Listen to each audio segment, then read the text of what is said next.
सत श्री अकाल दोस्तों, मैं थोड़ा अपना राजा वड़ेगा। बहुत प्यार ते सत्कार तुसीं मैनूं लोगों ने दिता और मैं वो प्यार ते सत्कार जिंदगी च भुला नहीं सकता। मैं थोड़ा देना नहीं दे सकता। मैं कदे कदे सोचना है क्योंकि बचपन च परिवार का चले जाना, माता का चले जाना, बाप का चले जाना, ये बड़ी औखी घटना है जिंदगी के वास्ते, मेरे वास्ते। बंदे को लगता कि कोई कमी नहीं है, पर बहुत वड्डी कमी सी मेरे वास्ते जिंदगी जिउण वास्ते। और वो वड्डी कमी नूं मेरे लोगां ने, मेरे प्यारे लोगों ने उन्होंने मैनू प्यार दे दे के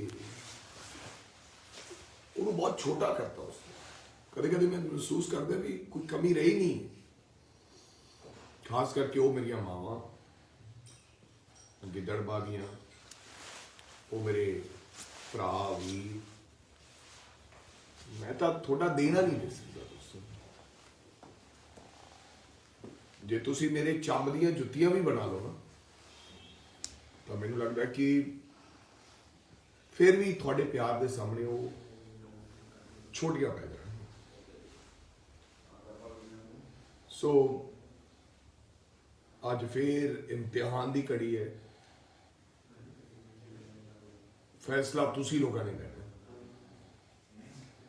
कि जुल्म के खिलाफ खड़े होना है कि जुल्म करने वाले नूं रोकना है कि जुल्म नूं बढ़ावा देना है। वो लोग जिहड़े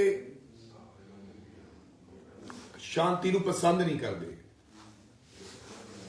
वो लोग जिहड़े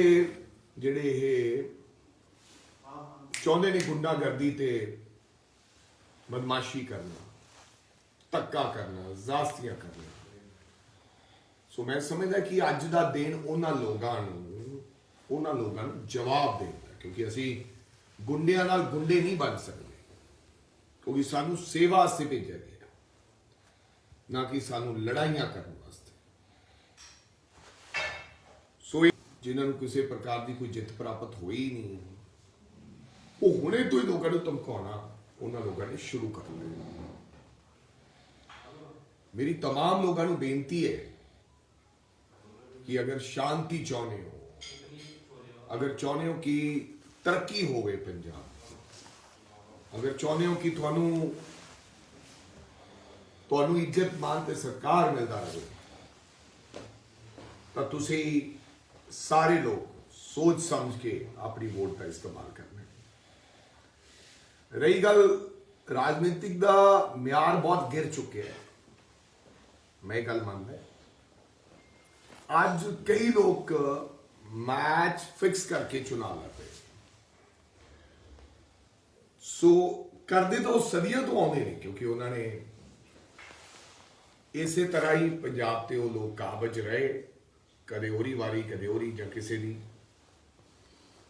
सो मैच फिक्सिंग जी है वो बड़ा माड़ा गल है। ना केवल मैं किसी व्यक्ति विशेष वास्ते कह रहा, किते भी अगर कोई पंजाब दे विच मैच फिक्सिंग करता है तो मैं समझदा कि इदू माड़ी घटना हो नहीं सकती। ये उस तरह ही मैनू लगता है कि जिवें अंग्रेज़ों के समय चंद अंग्रेज, मुट्ठी भर अंग्रेज साडे देश ते राज करते।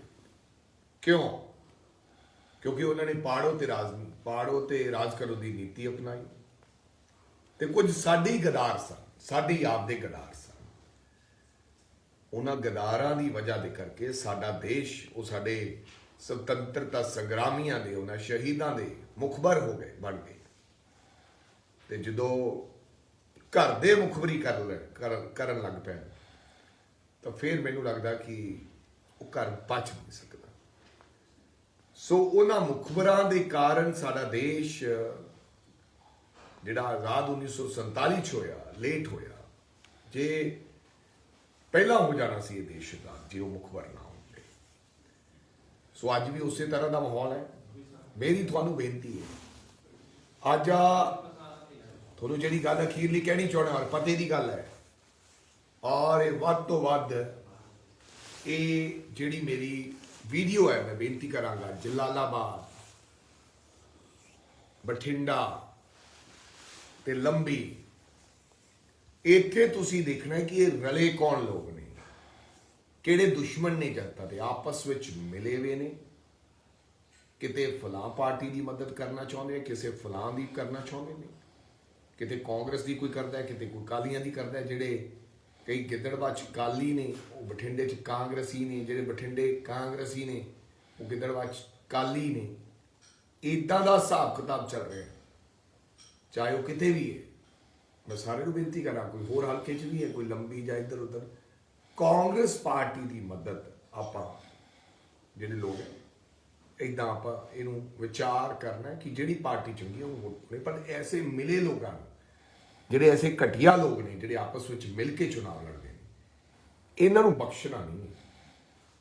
ਔਰ ਮੇਰਾ ਨਿਸ਼ਾਨਾ ਖਾਸ ਕਰਕੇ ਕਿੱਥੇ ਮੈਂ ਕਹਿਣਾ ਚਾਹੁੰਦਾ, ਕਿਸੇ ਬਾਦਲ ਨੂੰ ਬਖਸ਼ਣਾ ਨਹੀਂ, ਕਿਸੇ ਬਾਦਲ ਨੂੰ। ਜਿੱਥੇ ਜਿੱਥੇ ਬਾਦਲ ਚੁਣਾਵ ਲੜ ਰਹੇ ਨੇ, ਇਹ ਮੈਚ ਫਿਕਸਿੰਗ ਕਰਕੇ ਲੜ ਰਹੇ ਨੇ, ਇਹ ਆਪਸ ਵਿੱਚ ਰਲ ਕੇ ਲੜ ਰਹੇ ਨੇ, ਕਿਉਂਕਿ ਇੰਟਰਨਲ ਸਮਝੌਤੇ 'ਚ ਇਹ ਕਰਦੇ ਨੇ ਕਿ ਆਪਾਂ ਜ਼ਰੂਰ ਜਿੱਤ ਜਾਈਏ। ਅਗਰ ਆਪਾਂ ਜਿੱਤ ਜਾਵਾਂਗੇ ਤਾਂ ਚਾਹੇ ਤੂੰ ਰਾਜ ਕਰੀਂ, ਚਾਹੇ ਰਾਜ ਮੈਂ ਕਰਾਂ, ਫਿਰ ਸਾਡੇ ਘਰ ਤੱਕ ਕੋਈ ਪਹੁੰਚ ਨਹੀਂ ਸਕੇਗਾ। ਸੋ ਆਪਾਂ ਇਸ ਚੀਜ਼ ਨੂੰ ਨੰਗਾ ਕਰਨਾ। ਔਰ ਜਿੱਥੇ ਜਿੱਥੇ ਬਾਦਲ ਲੜ ਰਹੇ ਨੇ, ਮੇਰੀ ਬੇਨਤੀ ਹੈ ਤੁਹਾਨੂੰ ਹੱਥ ਜੋੜ ਕੇ ਸਭ ਨੂੰ ਰਗੜ ਕੇ ਰੱਖ ਦਿਓ, ਰਗੜ ਕੇ, ਅਗਰ ਅਣਖ ਔਰ ਗੈਰਤਮੰਦ ਲੋਕ, ਤਾਂ ਜੋ ਇਹ ਤੁਹਾਨੂੰ ਬੇਵਕੂਫ ਸਮਝਦੇ ਆ, ਇਹਨਾਂ ਨੂੰ ਦੱਸ ਦਈਏ ਕਿ ਜਨਤਾ ਬੇਵਕੂਫ ਨਹੀਂ ਹੈ। ਜਨਤਾ ਬੇਵਕੂਫ ਨਹੀਂ ਹੈ, ਜਨਤਾ ਸੱਚ ਤੇ ਪਹਿਰਾ ਦੇਊਗੀ ਤੇ ਸੱਚਾਈ ਲੈ ਕੇ ਆਊਗੀ। ਦੁਬਾਰਾ ਫੇਰ ਜੋ ਮੇਰੇ ਨਾਲ ਹੋਇਆ 2019 ਚ, ਉਹ ਦੁਬਾਰਾ ਫੇਰ ਕਿਸੇ ਨਾਲ ਨਾ ਹੋਵੇ। ਸੋ ਮੇਰੀ ਤੁਹਾਨੂੰ ਬੇਨਤੀ ਹੈ ਕਿ ਬਾਦਲ ਕੋਈ ਜਿੱਤਣਾ ਨਹੀਂ ਚਾਹੀਦਾ, ਨਾ ਲੰਬੀ ਚ ਬਾਦਲ ਜਿੱਤਣਾ ਚਾਹੀਦਾ, ਨਾ ਜਲਾਲਾਬਾਦ ਚ ਬਾਦਲ ਜਿੱਤਣਾ ਚਾਹੀਦਾ, ਤੇ ਨਾ ਜਿਹੜਾ ਬਾਦਲ ਕਿਤੇ ਹੋਰ ਕੋਈ ਬਠਿੰਡੇ ਲੜਦਾ ਉਹ ਜਿੱਤਣਾ ਚਾਹੀਦਾ। ਧਿਆਨ ਰੱਖਿਓ। ਜਿਉਂਦੇ